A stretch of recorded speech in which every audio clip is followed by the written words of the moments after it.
Agradezco mucho a la consejera del Instituto Nacional Electoral, la consejera Pamela San Martín, que nos acompañe hoy. Andas muy activa, andas muy movida, Pamela, Buenos días. corriendo. En el instituto, qué Bienvenida. gusto estar con ustedes, Igualmente. pero en el instituto Ay, sí. no paramos nunca. Sí. Entonces, Sí.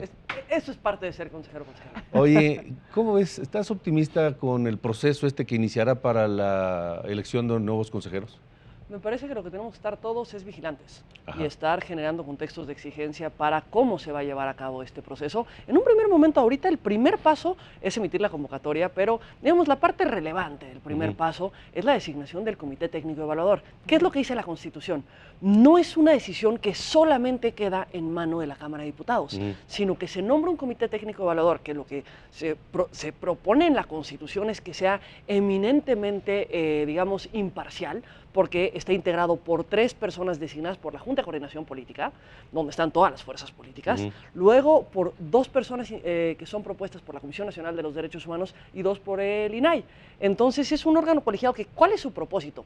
Recibir los papeles de quienes aspiran a ser consejero o consejero electoral y evaluar quiénes deben de integrar las ternas que luego serán sometidas a consideración de la Cámara de Diputados. Es decir, la evaluación de los perfiles en un primer momento no la hacen las diputadas y los diputados, sino el Comité Técnico Evaluador, precisamente para que sea una evaluación más imparcial. Me preocupa de algunos de los borradores que se han circulado, que nuevamente se está incluyendo una cláusula que me parece que es inconstitucional, que es indebida, que es que quien le da digamos, las reglas para evaluar al Comité Técnico Evaluador es la propia Jucopo, pero pues uno esperaría que si nombramos un comité técnico para que haga una evaluación, sea con las reglas que considere el comité técnico. Entonces, quienes integren este comité es el primer paso al que tenemos que estar atentos, porque debe de ser, digamos, ciudadanas y ciudadanos que puedan ser respetables en cuanto a las propuestas que vayan a realizar, profesionales que puedan realizar una evaluación que genere confianza en los actores y en la ciudadanía. Y luego ya viene la etapa ante la Cámara de Diputados, que tenemos una regla de 2/3 para la elección de consejeras y consejeros. Sin duda, hoy tenemos una realidad muy particular en México, y por particular me refiero muy distinta a la que hemos tenido en los últimos años, los últimos 30 años casi, que es que tenemos mayoría calificada de una fuerza política. Pero la lógica de tener 2/3, como se elija, 2/3 de diputados, que sean quienes elijan a diputadas, a consejeras y consejeros, es precisamente para que haya el más amplio consenso. Se supone que el 2/3 incluye un amplio consenso, porque es poco común que tengamos una Cámara que tenga una sola fuerza con 2/3. Esto lleva a que hay una gran responsabilidad, por supuesto, de Morena y sus aliados. Es decir, una gran responsabilidad de cómo vamos a fortalecer el instituto. Creo que hemos estado ahora en discusiones en el espacio público que hay descalificaciones, señalamientos que me parece que nada abonan al fortalecimiento democrático, y creo que todos tenemos que tomar una calma, pensar qué es lo que queremos para el país, para los próximos años. ¿Cómo queremos generar garantías para los derechos de las ciudadanas y los ciudadanos los próximos años? Tenemos un instituto que en los últimos 30 años se ha fortalecido muchísimo, que nos ha generado garantías y certezas a las mexicanas y los mexicanos, que lo que define una elección es nuestro voto depositado en las urnas. Pero no podemos tampoco, digamos, ser ajenos a una crítica al instituto. No podemos no ser, incluso desde el propio instituto, los más autocríticos para fortalecernos. ¿Qué es lo que necesitamos avanzar ahora? ¿Qué pasaría si esas ternas, esos candidatos o candidatas, no le gustan o no son aprobados pues por 2/3 partes de la Cámara de Diputados?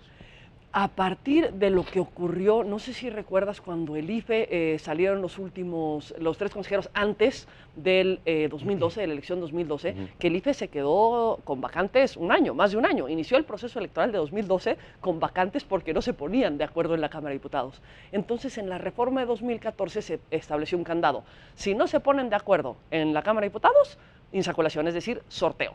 Si no se ponen de acuerdo para hacer el sorteo en Cámara de Diputados, se le pasa a la Corte para que la Corte haga sorteo a partir de las ternas que se presentaron. Es decir, no hay posibilidad en el actual marco que tenemos que no sean designados a partir de las propuestas que el Comité Técnico Evaluador presente a la propia Cámara de Diputados.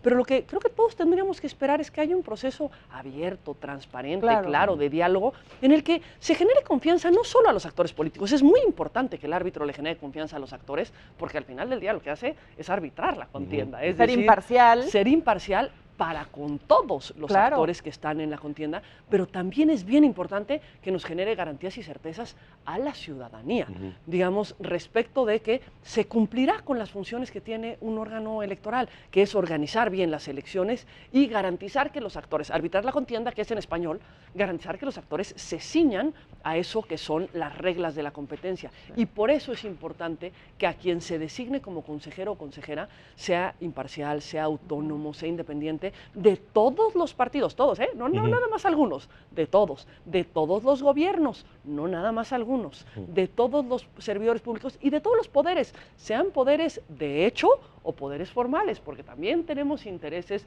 y lo hemos visto en muchos órganos del Estado mexicano, donde tenemos intereses de grupos muy claramente representados con quienes están al frente de los mismos, y eso es lo que tenemos que evitar. Tenemos que garantizar que lo que prive en este país, precisamente para fortalecernos como democracia, sea el interés público y no los intereses particulares. Que de toda algún la grupo. población tengamos confianza y fe, ¿no? En el INE. Confianza y certeza, y que además también que el instituto se fortalezca con una mejor rendición de cuentas, que haya mucha claridad de por qué se toman ciertas decisiones, que de pronto hay muchos señalamientos. A ver, ¿por qué pasó el Estado de México? ¿Cómo pudo ser que todos veíamos que había una injerencia del gobierno federal en la elección del Estado de México y nadie dijo nada? Y nosotros en el INE podemos decir, bueno, es que le correspondía al Instituto Electoral del Estado de México, no fue cosa nuestra, pero creo que hay una responsabilidad de todos los órganos del Estado de decir, a ver, si estamos advirtiendo que hay conductas que claramente pueden estar afectando la equidad de la competencia, no podemos no hacer los señalamientos, no podemos no levantar la voz. Y estos son aprendizajes. Aunque que sea nos una hemos- responsabilidad local. Aunque sea una responsabilidad local, yo sí creo que ahí el instituto debió haber levantado la voz, con independencia de que no tuviéramos una facultad formal para atender el tema. Y claro que aprendimos, no podemos decir que no hubo un aprendizaje, que es lo primero que sacamos en el instituto cuando va a iniciar el proceso electoral de 2017-2018, cancha pareja, que lo que busca es Claro. atender eso. Es que esto del aprendizaje me parece muy importante. ¿Por qué? Porque la experiencia que ha adquirido el instituto, sus consejeros, los integrantes del Consejo General, etcétera, no puede de pronto pues, quedarse en el limbo o irse a otras actividades, por no decir irse a la basura. No se puede estar aprendiendo de cero cada X tiempo. Entonces, es importante toda esa experiencia, es importante ese aprendizaje, pero de pronto se maneja cierto lenguaje o ciertos mensajes como para crear la percepción de que el instituto ha sido perverso en el pasado y ahora se piensa purificar o se piensa hacerlo inmaculado. Siempre todo es perfectible. Nadie es infalible ni perfecto, siempre hay errores, pero esos errores permiten el aprendizaje. No es un discurso injusto, doble, un poco tramposo decir que en el pasado el instituto, el INE era perverso y ahora ya no lo será. A ver, ni había un INE perverso, ni va a haber un INE absolutamente purificado. Ajá. ¿Qué es lo que tenemos? Y creo que es algo que tenemos que tener muy claro todos. La democracia en nuestro país no nació en el 2018, a contrasentido de lo que es el discurso de que ahora sí vamos a tener una democracia, no nació en el 2018, pero a contrasentido de las otras posturas que le atribuyen las únicas prácticas antidemocráticas a este gobierno.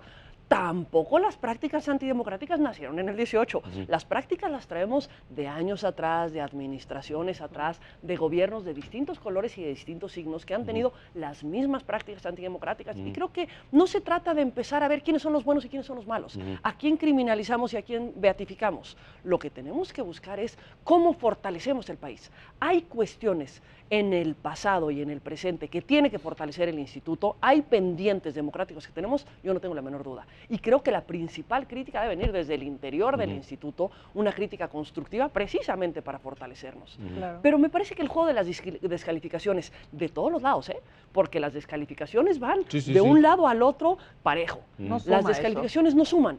La descalificación incluso, yo lo señalaba en la mesa del Consejo General, creo que no podemos aceptar, ni antes ni ahora, que hayan intentos por controlar los órganos autónomos. No se puede aceptar.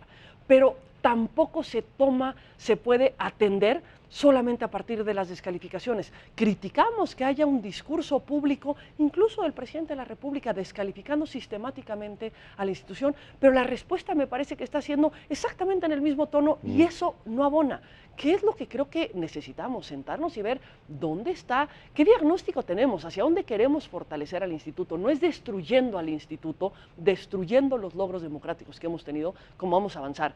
Es construyendo sobre ellos y mejorando y reconociendo cuáles son los espacios que tienen que mejorarse, que tienen que cambiar y que tenemos que fortalecer como sociedad. Y eso es una responsabilidad de todos, tanto los que estamos al interior del instituto hoy, como los que estén al interior del instituto con estas nuevas designaciones, como quienes toman la decisión de quién está en el interior del instituto, como todos los actores públicos, medios de comunicación, academia, sociedad civil. Digamos, tenemos una responsabilidad porque la construcción del instituto no fue patrimonio de quienes hoy integramos el Consejo General o de quienes en algún momento integraron el Consejo General.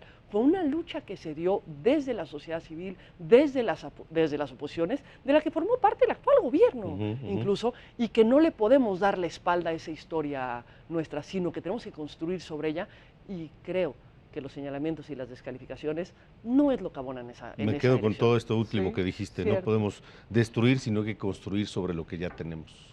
Y ¿no? mejorarlo y desde una visión autocrítica que debe de partir desde todos los espacios, pero Sí. principalmente también desde la autoridad electoral. Me parece que no podemos ser ajenos y pensar que todo lo que estamos viviendo es perfecto.